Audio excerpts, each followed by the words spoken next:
Conserva la voz. Análisis sobre los hechos que hacen noticia en Estados Unidos, América Latina y el mundo. That America will never be a socialist country. Conserva la voz. Un espacio no apto para lo políticamente correcto o socialmente aceptable. Que la fuerza del cielo nos acompañe y ¡viva la libertad, carajo! Conserva la voz. Tu voz sin censura. Se ponen en la solapa el pin de la Agenda 2030, que no es más que la renuncia a nuestra soberanía. Con ustedes su anfitrión, Freddy Silva. ¿Qué tal, amigos? Reciban todos un caluroso y fuerte abrazo en este nuevo episodio de su podcast Conserva la Voz. Un podcast dedicado a los conservadores, pero también a todos aquellos que buscan una mirada distinta de lo que nos presentan los principales medios de comunicación. Soy Freddy Silva desde Tampa, Florida. Buenos días, buenas tardes, buenas noches, donde quiera que nos estén escuchando. El calendario marca, déjeme ver, 15 de agosto de este 2025. Para algunos el viernes es día de celebración por cualquier pretexto que puedan encontrar. Así que reciban nuestro gran abrazo. Celebren igual, es viernes, al fin es viernes y para esta jornada tenemos bastante material que compartir, por supuesto de nuestra agenda periodística, y creo que los ojos del mundo, no solo en cuanto a la política doméstica de los Estados Unidos, están centrados en este encuentro que van a tener los presidentes de Rusia, Vladimir Putin, también el presidente Donald Trump en el estado de Alaska, en suelo estadounidense. Esta es una cumbre que lo que busca, entre otras cosas, es un acuerdo en esta guerra, un acuerdo de paz en este conflicto armado entre Rusia y Ucrania. El presidente Donald Trump durante su campaña ha prometido encontrar paz en este conflicto y ha habido interés por parte de esta administración. Sin embargo, pues hay muchas cosas de por medio que seguramente tendrán que zanjar antes de llegar a un acuerdo de paz. Pero yo creo que hay una premisa que nos lo decían nuestros abuelos. Muchas veces es mejor un mal acuerdo que un largo juicio. Y en este sentido, aplicándolo en la realidad que vive esta guerra que tiene más de 2 años, pues alcanzar un acuerdo de paz no solo permitiría acabar con esta industria de la guerra, que es la única que gana, sino también evitar que más vidas humanas se pierdan. Hay datos importantes que hay que ir mencionando de este acuerdo, como por ejemplo que la reunión está pactada para las 3 de la tarde. Esto es en el estado de Alaska. Sí, en el estado de Alaska. Si dije otro estado, le pido me disculpe. Estamos hablando del estado de Alaska. Bien, pasará a la historia, dice este día, según este reporte, si es que se lograra alcanzar por lo menos los inicios de un acuerdo de paz. Ya después de esto, si existe la buena predisposición tanto de Rusia como de Ucrania, pues simplemente será buscar en papeles la manera más decorosa para ambas naciones de cómo terminar este conflicto. Esperemos, según el comportamiento que hemos ido viendo del presidente de Ucrania, Volodymyr Zelensky, que sea lo suficientemente maduro para entender que su nación, más allá del buen o mal acuerdo al que se pueda firmar en papel, entienda que son los ucranianos o la vida de los ucranianos inocentes las que también deben prevalecer cuando se ponga sobre la mesa cualquier argumento para llegar a este acuerdo de paz. Dice, Estados Unidos y Rusia se encuentran en la isla Diomede pequeña de Estados Unidos. Esta es una isla bastante histórica, está a 2.4 millas de Rusia, dice el cable, entre lo que tenemos que ir tomando en cuenta. Dice, este es un lugar relativamente simbólico y estratégico porque junto a la base Elmendorf-Richardson hay un cementerio conmemorativo donde están enterrados 9 pilotos soviéticos que murieron en operaciones durante la Segunda Guerra Mundial cuando Estados Unidos y Rusia eran aliados.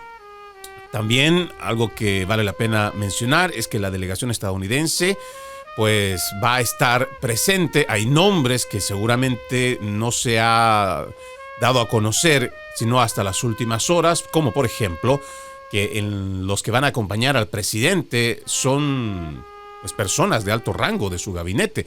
El secretario de Estado, Marco Rubio, se ha confirmado, esto a través de la Casa Blanca, que va a estar presente, igual que el secretario del Tesoro, Scott Bessent, secretario del Comercio, Howard Lutnick, enviado especial, Steve Witkoff, la secretaria de prensa, Caroline Leavitt, director de la CIA, John Ratcliffe, jefe de gabinete Susie Wiles, subjefe de gabinete de la Casa Blanca Dan Scavino.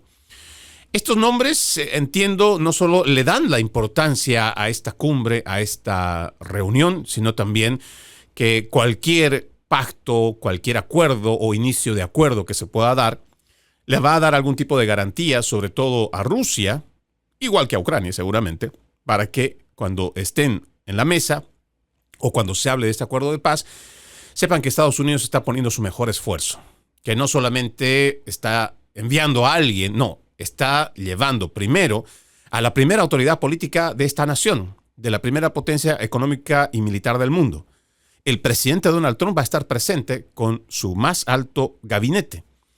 Se va a recibir a su homólogo, también el presidente Vladimir Putin. Ambos han confirmado, o por lo menos a través de sus cancillerías, han confirmado que Volodymyr Zelensky no va a estar presente. Sin embargo, será el principal atento a lo que vaya a discutirse en esta cumbre, en esta reunión, y lo mismo que los países aliados de la OTAN. Lo que se espera en esto, y esperamos también de todo corazón, es que el Estado profundo, a través de su industria metalúrgica, que es la única que realmente gana a través de las guerras, no interfiera, no le ponga peros, que no sea el boicoteador de un acuerdo de paz al cual la humanidad espera. Más allá del tipo de pensamiento que usted haya sembrado con relación a Ucrania, en favoritismo o rechazo, o igual con Rusia, no nos olvidemos que detrás de esas naciones, especialmente la de Rusia, existe el potencial de llegar a una guerra nuclear, que ya no solo afectaría a esas dos regiones en conflicto, sino a gran parte de Europa.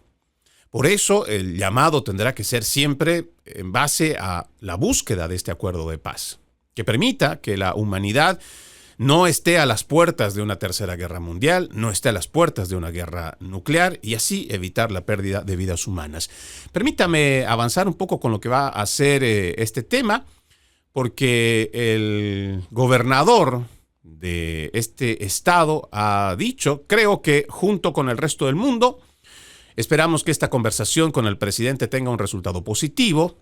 Sin duda, el presidente Zelensky debe ser parte del proceso final y creo que después de esta reunión veremos qué sucede. Pero espero que las cosas avancen con rapidez. Espero que así sea para el pueblo ucraniano y para el resto del mundo. Pero repito, creo que analizará a Putin y decidirá si esto es algo que funcionará en términos de diálogo, negociaciones y con suerte la paz o alguna vía alternativa para poner fin a esta guerra.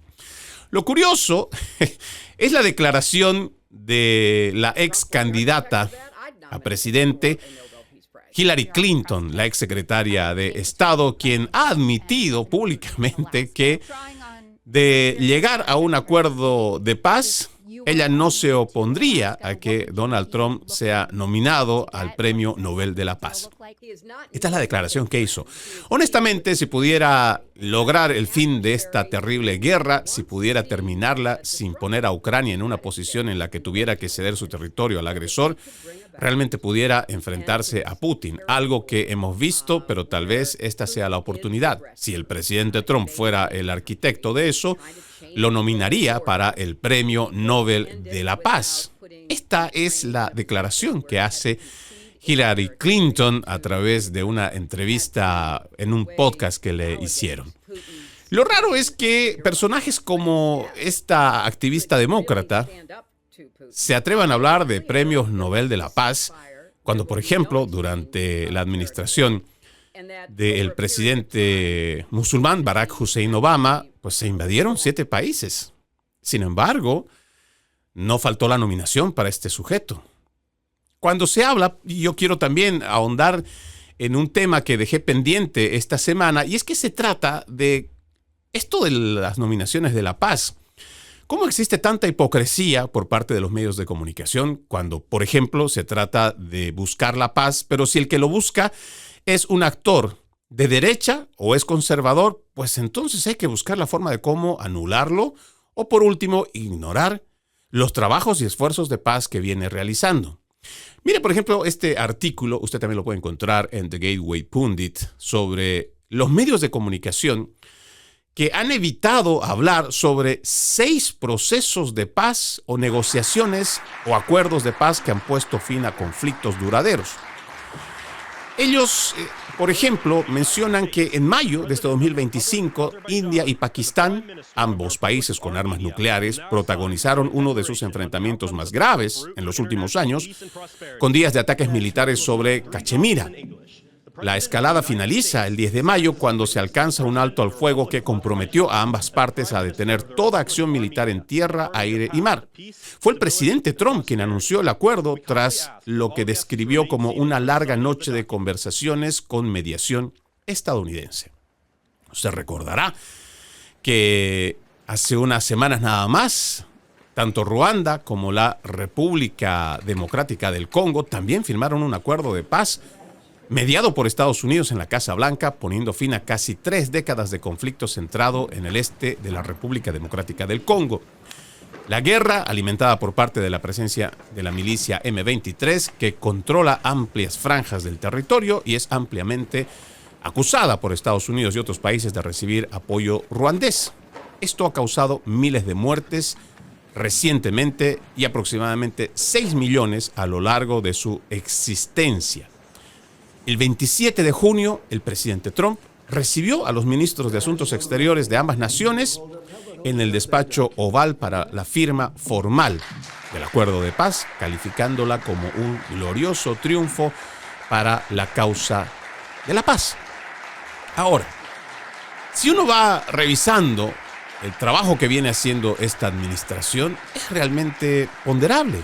Dice también este artículo: hay una tregua que entra en vigor el 29 de junio, poniendo fin a la violencia y conteniendo la crisis de desplazamientos. El primer ministro interino de Tailandia, Phumtham, agradeció públicamente al presidente Trump de corazón por impulsar la paz, mientras que el primer ministro de Camboya, Hun Manet, atribuyó el mérito a su mediación decisiva. Reuters también señaló que la influencia comercial del presidente Trump fue la clave para ambas partes se pusieran en contacto, lograran una reunión y llegar a este acuerdo. En junio de 2025 también dice el presidente Trump intervino para evitar un posible estallido entre Serbia y Kosovo, cuyas relaciones han sido tensas desde que Kosovo declaró su independencia en el 2008. Trump afirmó que Serbia se estaba preparando para una guerra y advirtió que Estados Unidos detendría el comercio si comenzaban las hostilidades.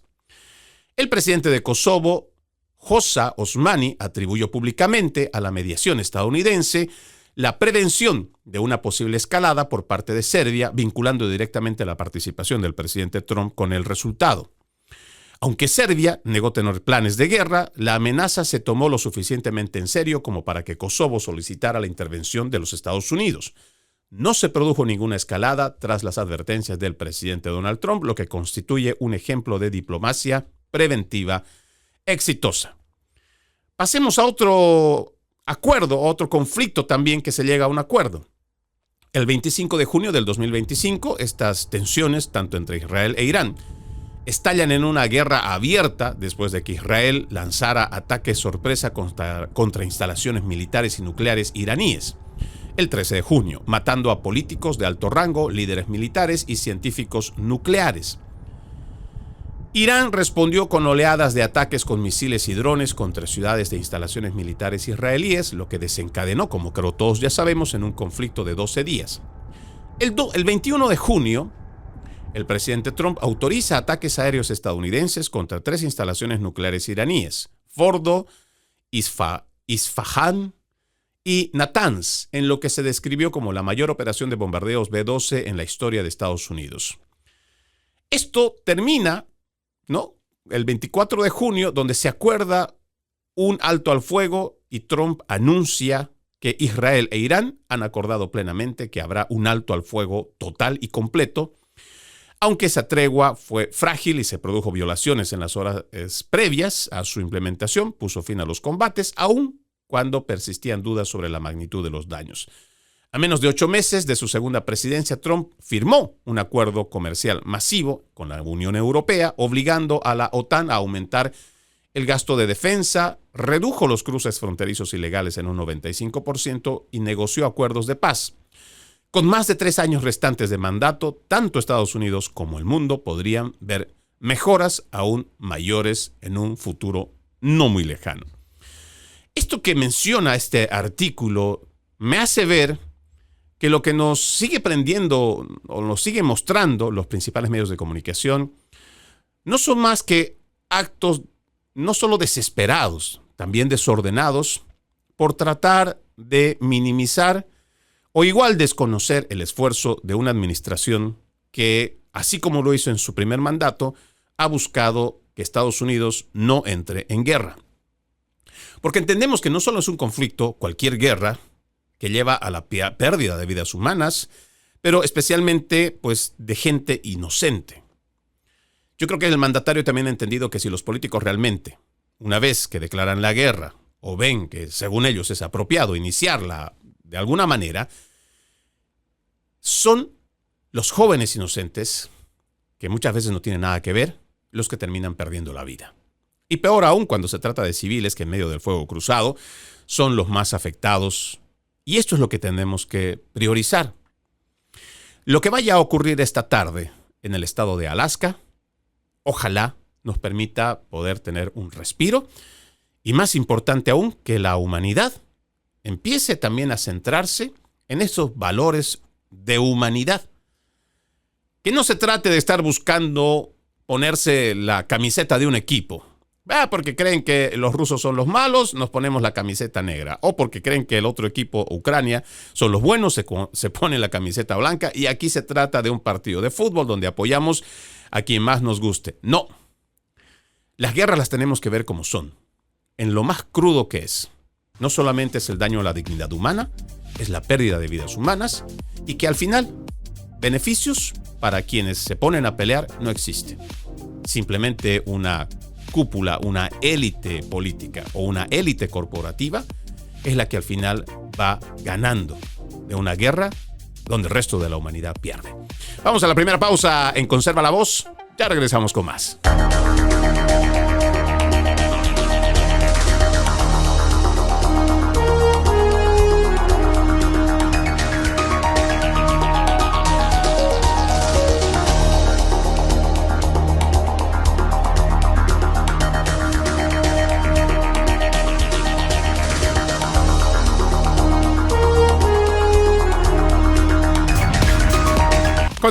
Continuamos con más de su podcast Conserva la Voz. Recuerde que usted puede ser parte de nuestro programa escribiéndonos a través de las redes sociales. Me encuentran como Freddy Silva TV, Freddy con DY, Silva con VTV. Solo en la red Instagram me encuentran como Freddy Silva 80, el resto de las redes sociales como Freddy Silva TV.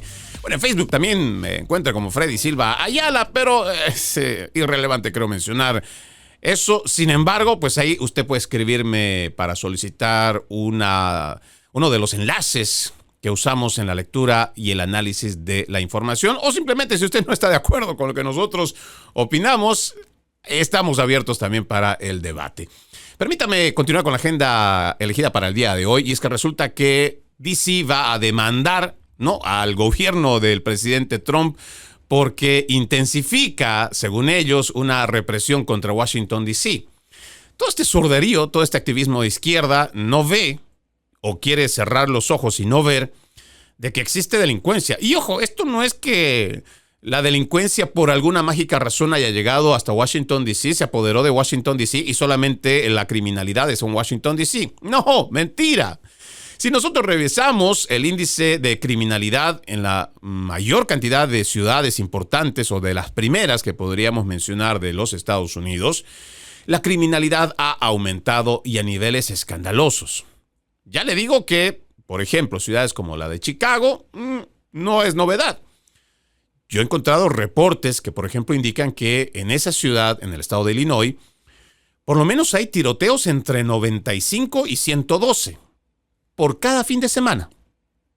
Por cada fin de semana. O sea que cuando uno revisa las estadísticas que muestran en Chicago, entre el viernes por la noche, el sábado, el domingo y el lunes por la madrugada, se reportan al menos 112 tiroteos.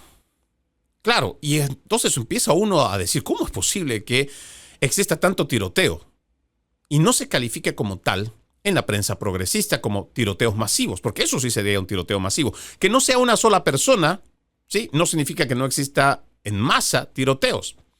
Sin embargo, la prensa progresista se ha ideado para que cada vez que exista un tiroteo, por ejemplo, en una escuela, universidad o supermercado donde mueren 3, 4, 5 personas, a eso le llaman un tiroteo masivo. Y ojo, no me malinterprete, no estoy diciendo que la pérdida de vidas humanas en ese tiroteo, que la prensa dice que es masiva, sea menos o habría que simplemente no tomarle atención. No, todo lo contrario. Lo que no me cuadra es que cuando ellos hablan de estos tiroteos masivos, automáticamente se levanta la bandera de buscar la forma de cómo quitar las armas o ir en contra de nuestra segunda enmienda de la Constitución de los Estados Unidos, que protege la libertad de cada ciudadano de poseer un arma. Que usted lo quiera tener o no, eso ya es una decisión suya. Pero atentar contra este derecho para la defensa, sobre todo del cuidado de la vida, primero de uno mismo y después de sus seres queridos, esto es lo que realmente a mí no me cuadra. Pero como también hablamos de una ciudad, Chicago está gobernada desde hace muchas décadas por politiqueros de izquierda, o sea, demócratas. El estado en general está a la cabeza de un gobernador demócrata. Y ahí tenemos los resultados. Y usted dirá, pero esa es una coincidencia que no puede apuntar a que las administraciones demócratas son las únicas que tienen índices de criminalidad altas. Bueno, vayamos a ver qué es lo que pasa en California. Netamente un estado demócrata. Ciudades como la de Los Ángeles, tal vez San Bernardo, San Francisco. La cantidad de personas drogadictas que atentan contra la vida de otras personas inocentes que simplemente están caminando por la calle son preocupantes. ¿Qué hacen los politiqueros de izquierda? Elaboran leyes permisivas donde incluso saquear una tienda, si usted va y roba una tienda y pues no alcanza los $850 en cuanto al precio, la policía ya no lo busca. ¿Por qué? Porque a la final el policía termina perdiendo. Incluso a riesgo de que a quienes ha perseguido por robar esa mercancía, que no era de ellos, pueden ser procesados los mismos policías. Por ello, muchos no quieren siquiera procesar o ya no persiguen la criminalidad. Y esto no pasa solo en California, igual está en Illinois, igual está en Nueva York. ¡Nueva York! No es sorpresa para nadie, hace mucho están los más liberales, igual que en California. Son politiqueros que están apostando por esto de la justicia social, justicia racial. Y tenemos Filadelfia. Sí, el estado de Pensilvania. Y podemos ir mencionando muchos de los estados demócratas que sus ciudades principales hoy están seriamente amenazadas por las drogas, por las pandillas, esta criminalidad rampante. Por eso, para nosotros, independientemente de lo que usted le diga a la televisión, de que en Washington, D.C. hay un dictador que quiere tomar por las armas o con el ejército a esta ciudad capital, vamos a hacernos preguntas y vamos a tener una mirada también bastante amplia de lo que está pasando en los Estados Unidos. Washington, D.C., lo decía muy bien el presidente en su disertación, tiene mucha criminalidad y no solo por parte de las pandillas, incluso de gente que uno puede pensar que son relativamente inofensivos, pues no lo son. Muchos de las personas que no tienen hogar, los homeless, son los que están atacando para robarle algo a las personas que simplemente están transitando por las calles de Washington, D.C. Pero los politiqueros, por ejemplo, como este artículo nos está diciendo, quieren ver la forma de cómo quitar cualquier tipo de autoridad que tenga el presidente para que no avance con esta limpieza de la criminalidad. Por ejemplo, dice aquí este artículo, el fiscal general de Distrito de Columbia, Brian Schwab, solicitó una orden de restricción de emergencia en la demanda ante un tribunal federal que argumenta que la administración Trump está yendo mucho más allá de los poderes legales de ser presidente. Este fiscal general dice, las acciones ilegales de la administración son una afrenta a la dignidad y la autonomía de los 700,000 estadounidenses que consideran a Washington, D.C. como su hogar. Esta es la amenaza más grave al autogobierno local que el distrito ha enfrentado jamás y estamos luchando para detenerla. Bueno, usted ya se podrá imaginar, ¿no?, cómo hay politiqueros que con tal de hacer política son incluso capaces de renunciar a que se busque seguridad para sus ciudadanos. He escuchado a muchos comentaristas o invitados, expertólogos, analistas, estos que todo lo saben y que son invitados por lo general de forma cotidiana a estos medios de comunicación alineados a la izquierda, decir que la criminalidad no solo está baja, sino hacer comparaciones que son, primero, anacrónicas, cuando hacen las comparaciones sobre políticas nazis, que no tienen nada que ver con lo que se está haciendo en Washington, D.C. Adicionalmente a ello, también, yo entiendo, desconocen que dentro de su misma gente, como lo dijimos durante la semana, están alarmados porque ya han sido víctimas de la delincuencia. El panorama que le acabo de hacer un pequeño resumen del resto de las naciones de las ciudades más importantes en los Estados Unidos, es como que vamos a cerrarnos los ojos y vamos a olvidarnos de que todo eso en el resto del país está pasando, y mucho menos vayamos a vincular que la criminalidad de otros lugares pues también está creciendo aquí. Estas son de las cosas que nos tiene que llevar a una profunda reflexión sobre lo que consumimos de estos principales medios de comunicación. ¿Son realmente amigos del pueblo o son amigos de los políticos? Yo creo que si usted es un ciudadano de Washington, D.C., independientemente que usted haya o no sido víctima, si usted le ofrecen, demócrata o republicano, que su calle va a ser más segura, que vamos a empezar a desplegar policías o militares para que usted, cuando tenga que caminar por las calles, se sienta más seguro, que sus hijos cuando salgan de las escuelas no sean abordados, intimidados por jovenzuelos que están dedicados al tráfico de drogas o a pandillas. No me diga usted que por sentido común, si tiene a su pareja, su esposa, igual su mamá, que vuelve tarde de trabajar, 8, 9 de la noche, y a veces tiene que bajarse del autobús, del metro, y existe el peligro latente de que ahí hay gente sin hogar o sin oficio también, mal entretenidos, antisociales, que pueden ser una amenaza para esa persona que usted tanto quiere. No me diga que más allá de que su corazoncito sea demócrata o republicano, no me diga que usted no preferiría seguridad para su zona. Y es que esto es lo que es incomprensible. Sin embargo, lo que vemos a través de los principales medios de comunicación y sus activistas, porque ellos también son parte de ese activismo demócrata, es tratar de boicotear cualquier intento bueno que tenga esta administración. Y créanme, esto más parte por un tema político, ideológico, del cual ojalá tengamos un desapego. Hay otra información que me parece importante mencionar, y es que el Departamento de Justicia está buscando la pena de muerte para el miembro transgénero vegano de una secta que fue acusada de matar a un agente de la patrulla fronteriza el pasado mes de enero. Teresa Youngblood recibió una nueva acusación imputada de 4 cargos federales por el asesinato del agente de la patrulla fronteriza David Malan en Coventry, Vermont. Se informa que Youngblood es miembro del culto Sisian, dirigido por su líder Jack Sisi Lasota. Sisi es un grupo radical vinculado a al menos 6 asesinatos en 3 estados separados. ¿Qué le parece? Según los documentos de la acusación, Youngblood y su compañero de culto, Felix Blaukholt, estaban siendo vigilados en un hotel de Vermont, después de que un empleado los viera portando armas de fuego y vistiendo equipo táctico negro. Youngblood comenzó a disparar contra los agentes de la patrulla fronteriza después de que la detuvieran. Uno de los agentes respondió con el arma, hiriendo mortalmente a Blaukholt e hiriendo a Youngblood. El Departamento de Justicia ha autorizado solicitar la pena de muerte contra este sujeto. ¿Por qué mencionamos estos datos? Más allá de lo que puede ser la interpretación de que existe o no esta secta, este culto, sea LGBTQ, sea transgénero. No es lo que entendemos que importa.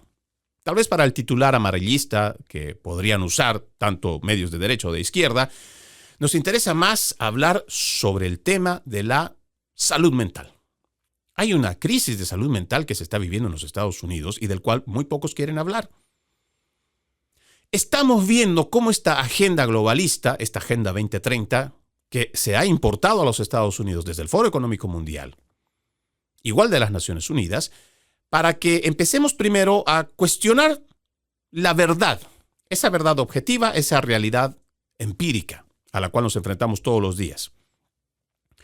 Nos quieren hacer entender a capricho y después con coerción de que la mentira la tenemos que aceptar, la tenemos que abrazar y además la tenemos que celebrar.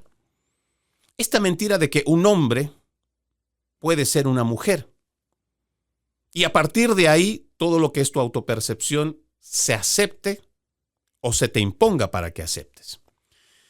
Este tema de la salud mental, una vez que se deja de tratar como tal, entonces trae serios riesgos para la población.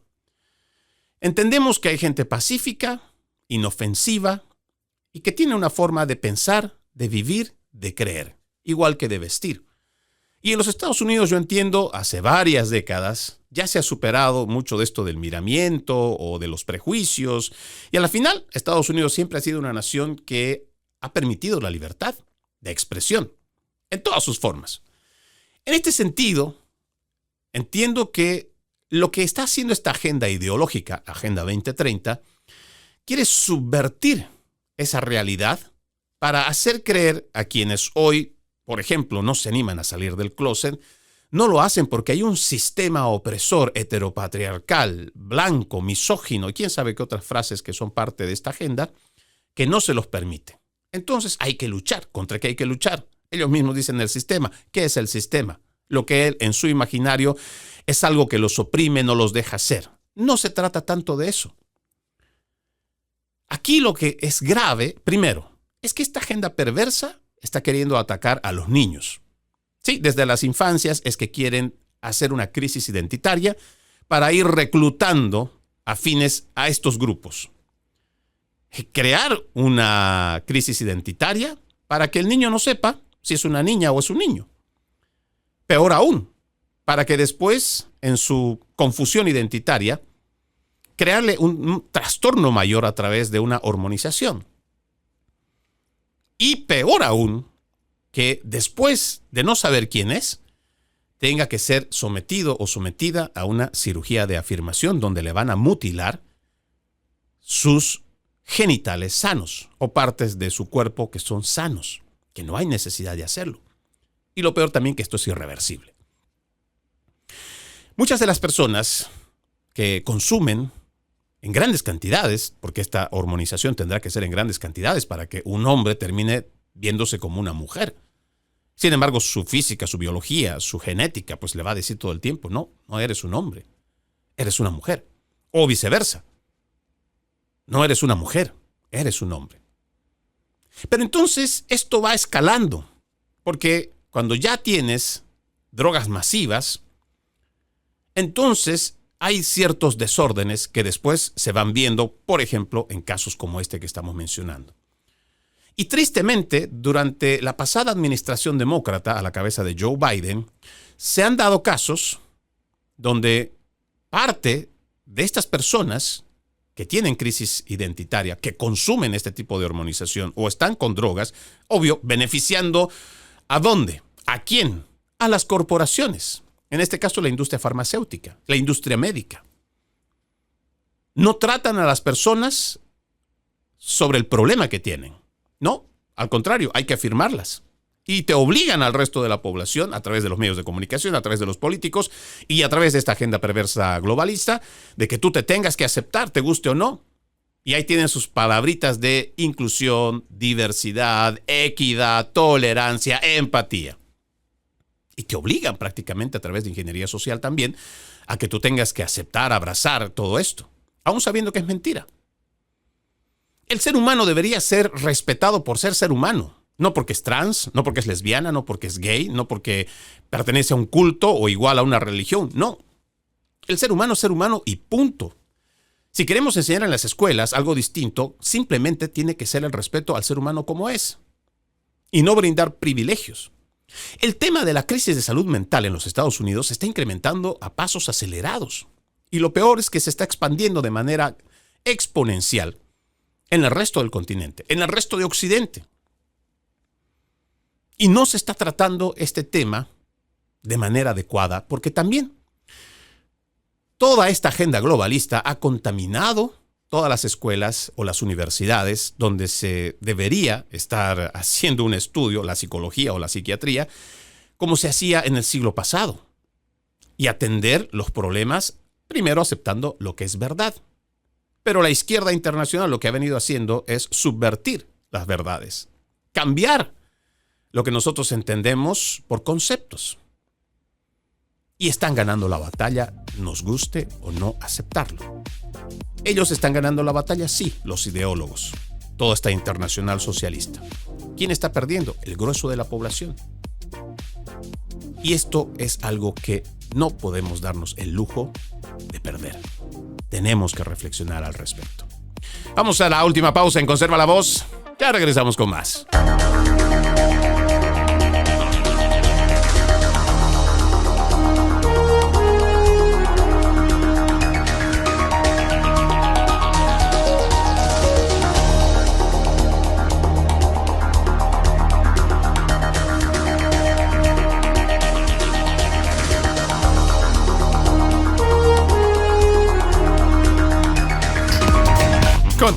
Continuamos con más de su podcast Conserva la Voz. Estamos en viernes, el calendario dice que es 15 de agosto de este 2025. Reciba usted un gran abrazo donde quiera que nos esté viendo o escuchando. También siéntase pues en la confianza de escribirnos a través de las redes sociales, que con mucho gusto los saludamos o igual compartimos alguna inquietud suya. Tengo que ya ir cerrando y quiero mencionar dos temas que me parecen importantes. Uno, el Consejo de Educación del Condado de Kern, en California, se ha convertido en la última junta escolar estatal azul en aprobar una resolución local para mantener a los varones biológicos fuera de los deportes femeninos, mientras que su ley estatal hace lo contrario. El Estado ha sido un foco de controversia, dice este artículo, que involucra a atletas trans que compiten en deportes femeninos de escuelas secundarias y universidades durante el último año y un objetivo principal de la administración del presidente Trump por desafiar su mandato de hacer cumplir el título 9. La presidente de la Junta de Educación del Condado Kern, Mary Little, dijo que la resolución unánime de 6-0 de su junta fue en respuesta al desafío ilegal del gobernador Gavin Newsom a la ley federal. Hemos hablado de ello intermitentemente, sobre todo desde que ha habido un problema con la respuesta del gobernador Newsom a la ley federal. No está siguiendo la intención original del título 9, así que se supone que esas leyes prevalecen sobre las leyes de California y se supone que debemos obedecerlas antes de acatar una ley ilegal en California. Little dijo que su junta escolar no ha recibido ninguna oposición del gobierno estatal con respecto a esta nueva resolución. Lo importante mencionar en este artículo es que parece que incluso en un estado tan liberal o radicalmente liberal, creo que es la palabra que podríamos usar, como es el estado de California, ya se están cuestionando esta situación del género. Y más importante aún, el no permitir que hombres que se creen mujeres estén compitiendo en justas deportivas que son para mujeres. Y aquí, más allá de lo que digan pequeños estudios, que la mayoría también han sido manipulados por toda esta agenda globalista, pues habría que entrar en el sentido común. La humanidad, que ya tiene en su registro entre 3.000, 5.000, quién sabe más años, ha hecho segregaciones positivas. Claro, al cabo no deja de ser una segregación, pero lo ha hecho para proteger precisamente a la especie humana uno del otro, entendiendo lo distintos que son. La mujer genéticamente, biológicamente, fisiológicamente, es distinta al hombre. Le guste o no entender esto a toda esta agenda perversa, agenda de género, agenda trans y sus ideólogos por detrás. Entendemos que hasta ahora el estado de California ha sido un férreo defensor de toda esta agenda progresista, otra vez importada, de la agenda globalista. Pero ya hay indicios de que va a haber una resistencia, incluso en un estado tan progresista como el de California, y tiene que ser también un precedente para el resto de los estados. Si bien es cierto, la cordura, la sensatez y el sentido común funciona en estados generalmente o predominantemente republicanos, pues tendrá que también haber un sentido común que prevalezca en un estado demócrata. Hay muchas jovencitas que han ido perdiendo la oportunidad de medallas, aún trabajando muy duro para lograrlas, solo porque ciertos hombres dijeron que, bueno, cuando compiten con hombres pierden. Y es la realidad cuando uno revisa las estadísticas de quienes hoy ostentan una medalla de oro, hombres, cuando han competido en su misma división, no han podido llegar ni siquiera al 10º lugar. Sí, fracasados, perdedores, que no aceptan que competir contra pares, o sea, contra otros hombres, no les va a privar de ese sueño de ser campeones, primeros lugares o tener una medalla de oro. Entonces, de forma premeditada, pero además apoyado por una agenda de género, trans, globalista, como usted mejor quiere entenderlo, pues recurren a esto para poder avanzar con estos sus propósitos. Y hoy le están arrebatando a las mujeres estas medallas, estos espacios, porque también los están usurpando. Y quitemos de lado el tema de la competencia, una justa deportiva. También en la competencia de belleza.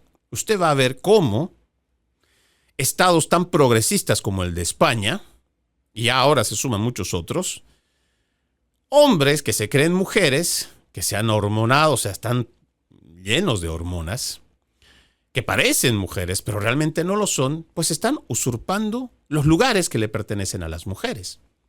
Certámenes de belleza femenina están siendo usurpados por hombres que se creen mujeres.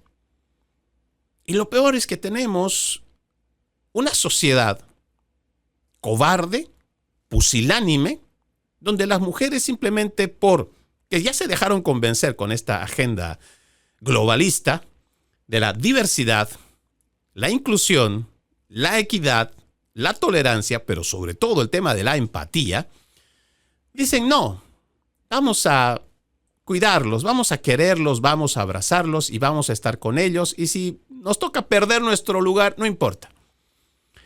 De alguna manera ellos creen que se lo han ganado y entonces vamos a permitir que toda esta agenda nos lave el cerebro y que compitan, y no vamos a pelear por ello. Afortunadamente, como le digo, hay personas, hay grupos de conservadores, neoconservadores, libertarios, paleolibertarios, de derecha, y que están listos para dar la batalla cultural. Porque no se trata de ir a pelear o ir a golpear a alguien o ir a agredir a nadie. No vamos a nosotros a ponernos a la altura de la izquierda, jamás.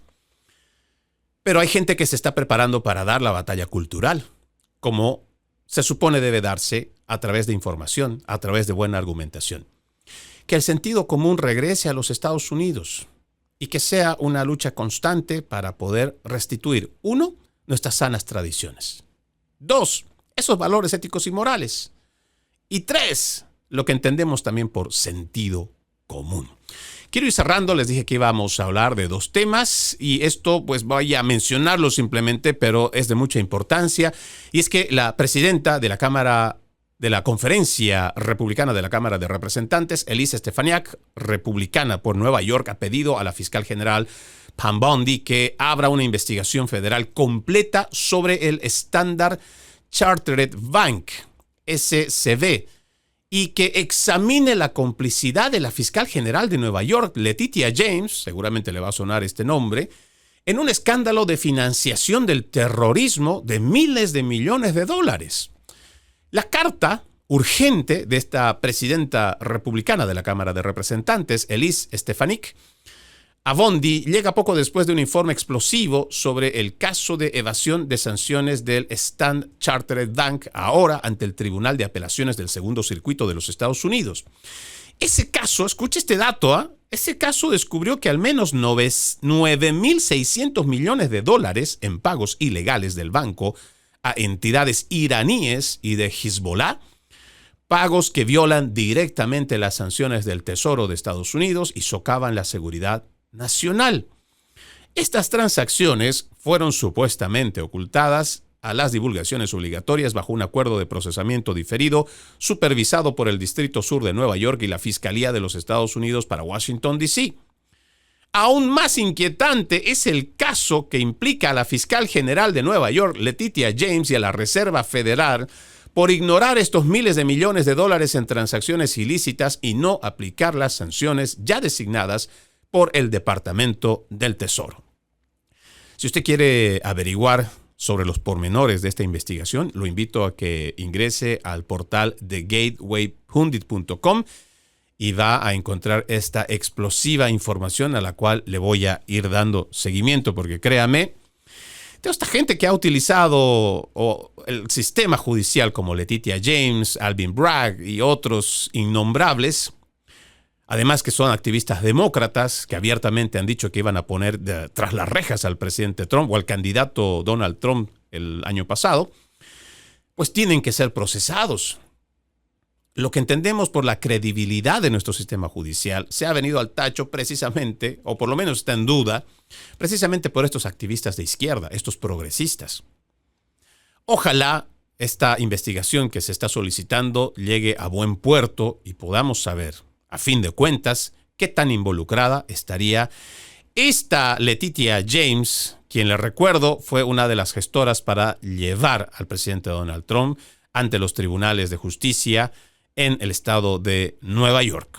Veremos en qué va a terminar todo esto. Soy Freddy Silva, desde Tampa, Florida. Como siempre, buenos días, buenas tardes, buenas noches, donde quiera que nos hayan escuchado. Antes de irnos, un extracto de la palabra, Jeremías capítulo 29, versículo 11. Porque yo sé muy bien los planes que tengo para ustedes, afirma el Señor, planes de bienestar y no de calamidad, a fin de darles un futuro y una esperanza. Les mando un enorme abrazo, tengan un bendecido fin de semana. Como siempre, ejercitemos la decencia, que nada nos cuesta. Permiso.